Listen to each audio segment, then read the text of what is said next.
ক শাখা বিভাগটো ইণ্ডিয়ান কনষ্টিটিউশ্যন বিভাগটো শেষ হৈছে ইয়াতে আমি বিটো অৰ্থাৎ ৰাজনৈতিক তত্ত্বটো ষ্টাৰ্ট কৰোঁ ৰাজনৈতিক তত্ত্বৰ প্ৰথমতে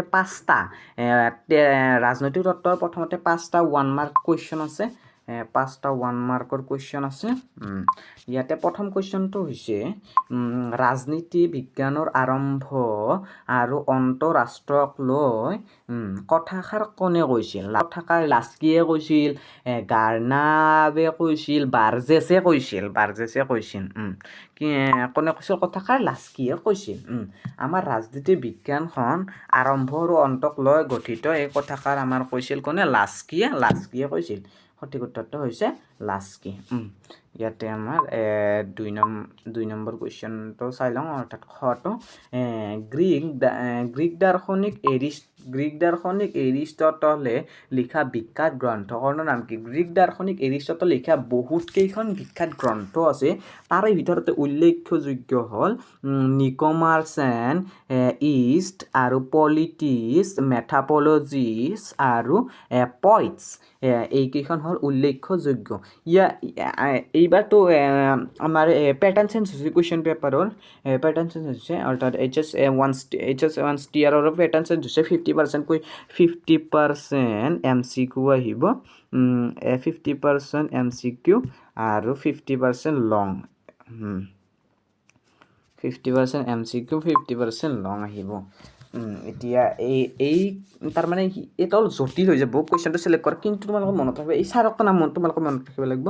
এইটো হ'ল নিকমাৰ্চ ইষ্ট পলিটিক্স মেথাপলজিছ আৰু পইণ্টছ এইকেইখন উল্লেখযোগ্য আৰু উল্লেখযোগ্যহে সুধিছে এতিয়া গ্ৰীক দাৰ্শনিক এৰিষ্টটলৰ এখন বিখ্যাত গ্ৰন্থ তাৰমানে এইকেইখন হ'ল বিখ্যাতৰ ভিতৰত যদি আমাৰ হেৰিটো MCQটোৰ ভিতৰত এনে কোনো এটা নিকমাৰ্চ বা পলিটিক্স মেথাপলজি পইণ্টছ এইবিলাকৰ ভিতৰত এটাও থাকে এই প্ৰশ্নটো আহে গ্ৰীক দাৰ্শনিক এৰিষ্টটলে লিখা বিখ্যাত গ্ৰন্থ এখনৰ নাম লিখা বিখ্যাত গ্ৰন্থ এখনৰ নাম হ'ল তলত যেতিয়া বেলেগ তিনিটা নাম দিয়া থাকে তাৰে ভিতৰত যেতিয়া থাকে নিকমাৰ্চ হয়তো পলিটিক্স হয়তো মেথাপলজি হয়তো পইণ্টছ তাৰে ভিতৰত তোমালোকে এই এটা টিক কৰিব লাগিব যোনটো শুদ্ধ সেইবাবে তোমালোকে এই চাৰকটা নাম মনত ৰাখিব লাগিব বিৰাট জৰুৰী এইটো হৈ গৈছে তলত গ নম্বৰটোৰে এই থিয়ৰী অফ জাষ্টিছ নামৰ গ্ৰন্থখন কোনে লিখিছিল এই থিয়ৰী অফ জাষ্টিছ নামৰ গ্ৰন্থখন লিখিছিল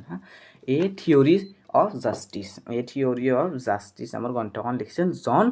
ৰলছ এইটো ইম্পৰ্টেণ্ট কুৱেশ্যন MCQত আহিব পৰা বিৰাট চান্স আছে এইটোৰো জন ৰলছ এই থিয়ৰী অফ জাষ্টিছ নামৰ গ্ৰন্থখন লিখিছিল জন ৰলছ ইয়াতে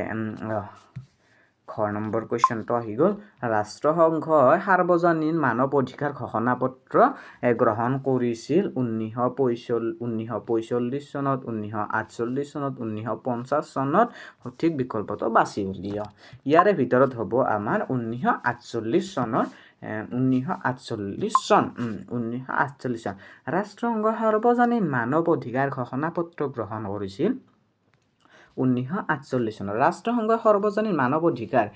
ঘোষণাপত্ৰ গ্ৰহণ কৰিছিল কিমান চনত 1948 চনত একদম ডিটেইলি এক্সপ্লেইন আছে ৰাষ্ট্ৰসংঘই 10 ডিচেম্বৰ তাৰিখ 1948 চনৰ সাৰ্বজনীন মানৱ অধিকাৰ ঘোষণাপত্ৰ গ্ৰহণ কৰিছিল এইটো হৈছে শুদ্ধ আনসাৰ আৰু তলত আছে আমাৰ UNDPৰ সম্পূৰ্ণ ৰূপটো কি UNDPৰ সম্পূৰ্ণ ৰূপটো হৈছে আমাৰ ইউনাইটেড নেশ্যনছ ডেভেলপমেণ্ট প্ৰগ্ৰেম একদম ইজি ইউনাইটেড নেশ্যনছ ডেভেলপমেণ্ট প্ৰগ্ৰেম UNDPৰ সম্পূৰ্ণ ৰূপটো হৈছে ইউনাইটেড নেশ্যনছ ডেভেলপমেণ্ট প্ৰগ্ৰেম এইখন হৈ গৈছে আমি বেলেগ এখন পেজত যাওঁ ইয়াতে ইউনাইটেড নেশ্যনছ ডেভেলপমেণ্ট প্ৰগ্ৰেম UNDPৰ ফুল ফৰ্ম হৈ গৈছে ইয়াতে 1 মাৰ্ক কুৱেশ্যন আনসাৰ কমপ্লিট হৈ গ'ল ইয়াতে 5টা আছিল 1 মাৰ্ক কুৱেশ্যন আনসাৰ আৰু এই সেকশনটোত ইণ্ডিয়ান কনষ্টিটিউশ্যনটোত 6টা 1 মাৰ্কৰ কুৱেশ্যন আছিল আৰু ইয়াতে আছিল আমাৰ ৰাজনৈতিক তত্ত্বখনত আছিল আমাৰ 1 মাৰ্কৰ কেইটা 1 মাৰ্কৰ 5টা আছিল এয়া তোমালোকে চাই লওঁ 5টা 1 মাৰ্কৰ কুৱেশ্যন আছিল একদম ইম্পৰ্টেণ্ট তোমালোকে ইয়াতে মিছ নকৰিবা এটাও সম্পূৰ্ণ কথাখিনি মনত ৰাখিব চেষ্টা কৰিবা ইয়াতে আমি যাম 2 নম্বৰ কুৱেশ্যনলৈ এতিয়া আমি আহি পালো 2 নম্বৰ কুৱেশ্যনলৈ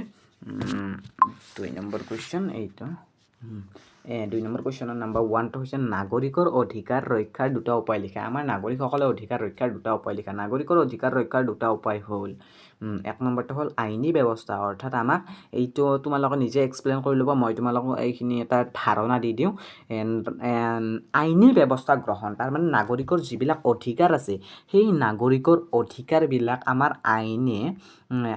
আইনে যাতে আমাক ৰক্ষা দিয়া পাৰে আমাৰ আইনে যাতে আমাৰ অধিকাৰবোৰৰ ৰক্ষা দিয়া পাৰে সেইবাবে কৈছে যে আইনী ব্যৱস্থা গ্ৰহণ আমাক যাতে সেই আইনে আমাৰ অধিকাৰবোৰ আমাৰ অধিকাৰবোৰ ৰক্ষা দিব পাৰে আমাৰ আইনে আমাৰ অধিকাৰবোৰ ৰক্ষা দিব পাৰে এতিয়া 2 নম্বৰটোত যাওঁ 2 নম্বৰটোত সামাজিক সচেতনা বৃদ্ধি আইনী ব্যৱস্থাটো গ্ৰহণ হৈয়ে যাব কিন্তু তাৰে লগতে আমি যদি আমাৰ নিজৰ অধিকাৰবোৰ সুৰক্ষিত কৰিব বিচাৰোঁ তেতিয়া আমাৰ সামাজিক সচেতনাটো লাগিবই সামাজিক তাৰমানে আমি নাগৰিকে নিজে সচেতন হোৱা আমাৰ যাতে অধিকাৰবোৰ কায়ো কাঢ়ি নিব নোৱাৰে ইয়াতে সেনেকৈ কৈছে আইনী ব্যৱস্থা গ্ৰহণ নাগৰিকৰ অধিকাৰ ৰক্ষাৰ দুটা উপায় লিখিব দিছে এটা হ'ল আইনী ব্যৱস্থা গ্ৰহণ অৰ্থাৎ আইনে আমাক ৰক্ষা দিব আমাৰ অধিকাৰবোৰ আৰু তাৰপিছত 2 নম্বৰটো হ'ল সামাজিক সচেতনা বৃদ্ধি আমাৰ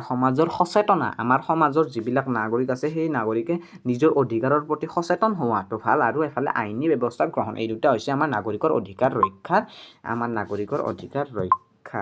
উপায় এটা হৈছে আমাৰ নাগৰিকৰ অধিকাৰ ৰক্ষাৰ উপায় এতিয়া যাওঁ আমি 2 নম্বৰ কুৱেশ্যনটোলৈ 2 নম্বৰ কুৱেশ্যনটোত কৈছে যে নাগৰিকে উপভোগ কৰা যিকোনো দুটা ৰাজনৈতিক অধিকাৰ উল্লেখ কৰা নাগৰিকে উপভোগ কৰা যিকোনো দুটা ৰাজনৈতিক অধিকাৰ হ'ল কি ভোটদানৰ অধিকাৰ অবভিয়াছলি আমাৰ নাগৰিকে ভোটো দিব পৰা সকলোৰে অধিকাৰ আছে প্ৰাপ্তবয়স্ক হোৱাৰ পিছত আৰু 2 নম্বৰটো হ'ল প্ৰতিনিধি নিৰ্বাচনৰ অধিকাৰ অৰ্থাৎ ভোট খেলিব পৰা অধিকাৰো আছে নাগৰিকে উপভোগ কৰা যিকোনো দুটা ৰাজনৈতিক অধিকাৰৰ নাম লিখা আমাৰ নাগৰিকে উপভোগ কৰা যিকোনো দুটা ৰাজনৈতিক অধিকাৰৰ নাম হ'ল ভোটদানৰ অধিকাৰ আৰু প্ৰতিনিধি নিৰ্বাচনৰ অধিকাৰ এইটো হৈ গৈছে এনেকুৱা 3 নম্বৰ কুৱেশ্যনটোত যাওঁ 3 নম্বৰটোত কৈছে যে বিশ্ব শান্তি ৰক্ষাৰ বাবে ৰাষ্ট্ৰসংঘই গ্ৰহণ কৰা দুটা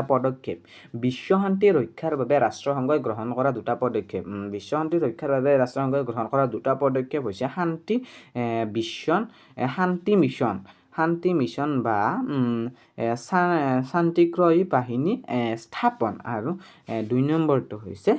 নিৰস্ত্ৰীকৰণ বা অস্ত্ৰ নিয়ন্ত্ৰণ ইয়াতে তুমি গোটেইখিনি তলত যেনেকৈ কয় এইবিলাক বহলকৈ এক্সপ্লেইন কৰাই দিয়া আছে এইবিলাক তোমালোকে নিদিলে হ'ব জাষ্ট এটা 2 মাৰ্কৰ ইমান দিব নালাগে 2 মাৰ্কত ইমান দিব নালাগে জাষ্ট তোমালোকে এই মেইন ওপৰৰ শান্তি মিছন আৰু আমাৰ অস্ত্ৰ নিয়ন্ত্ৰণ এই দুটা দিলে হ'ব ইয়াতে প্ৰশ্নটো সুধিছে বিশ্ব শান্তি ৰক্ষাৰ বাবে ৰাষ্ট্ৰসংঘই গ্ৰহণ কৰা দুটা পদক্ষেপ হ'ল শান্তি মিছন আৰু এইটো হৈছে অস্ত্ৰ নিয়ন্ত্ৰণ বিশ্ব শান্তি ৰক্ষাৰ বাবে ৰাষ্ট্ৰসংঘই গ্ৰহণ কৰা দুটা পদক্ষেপ লিখা বিশ্ব শান্তি ৰক্ষাৰ বাবে ৰাষ্ট্ৰসংঘই গ্ৰহণ কৰা পদক্ষেপ দুটা হ'ল শান্তি মিছন আৰু অস্ত্ৰ নিয়ন্ত্ৰণ এতিয়া তোমালোকৰ কুৱেশ্যন আনচাৰবিলাক কমপ্লিট এতিয়া তোমালোকৰ কুৱেশ্যন কমপ্লিট প্ৰথমতে যি আমি তোমালোকক দেখুৱালোঁ ইয়াতে 2015 কুৱেশ্যন পেপাৰখনৰ পৰা কেইটামান ইম্পৰ্টেণ্ট কুৱেশ্যন আনচাৰ বাছি লোৱা হৈছে 2015 কুৱেশ্যনৰ পেপাৰৰ পৰা জাষ্ট আমি 4 মাৰ্কছৰ লোৱা নাই কাৰণ এতিয়া ইমান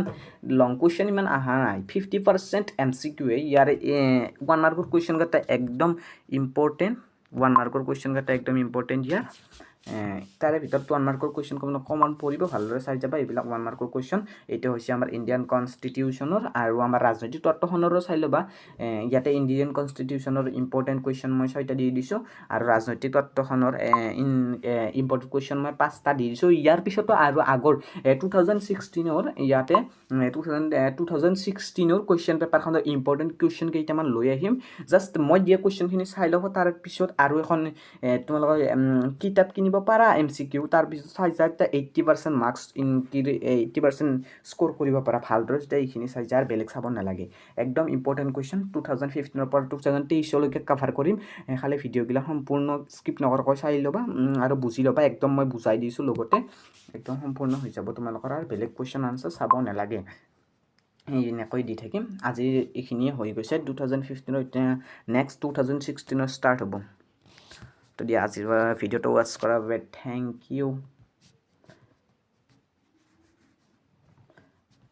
ইউ ভিডিঅ'টো ৱাচ কৰাৰ বাবে সকলোকে বাই নেক্সট ভিডিঅ'ত লগ পাম